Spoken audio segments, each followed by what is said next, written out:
Hello, I'm Joseph Manca. I teach art history here at Rice University.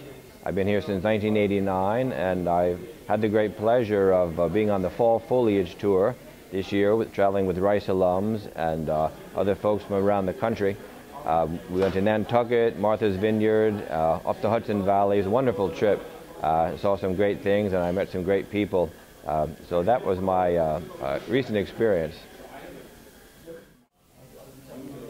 The particular trip I was on was so well organized, and I was really stunned that the cruise director kept everything moving at a great pace. The food was good, the company was good, the music was good. It did rain a lot, which was part of being in the Northeast in the fall, I guess, but it was certainly a very thoughtful trip.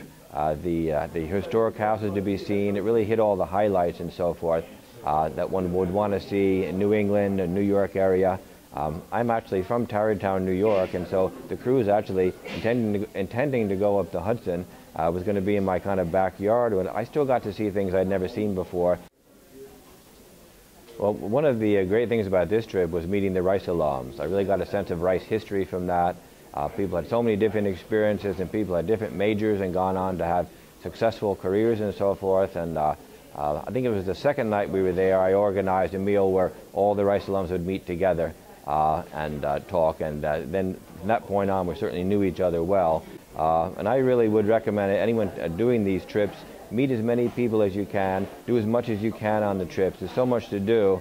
I brought all these books to read with me, and I hardly got to read a word. There's something happening every second. There's either lectures or entertainment or the meals or the tours around from place to place. So I couldn't believe how much there was to do in terms of just seeing and talking to people and so forth. So I also recommend people try to not sit with the same groups, and the people were really mixing it up, I thought, very well, and meeting people. I can see people making new friends from around the country, so I know I certainly did that. So of course, being an art historian, it's very important for me to always be at the object, to see something firsthand. So for me, this is second nature. Of course, there's so much stuff that's on the web now, and there's YouTube and videos and Wikipedia, images and so forth. And for me, none of that cuts it. You just have to be there on the site. And so we were looking at 17th century American houses, historic towns, historic streets, and you really have to travel to see that. That's the sheer art historical side of it, as well as meeting other people, the dinners, the entertainment. There was jazz musicians there and so forth. So it was a whole package of experiences that people got to enjoy.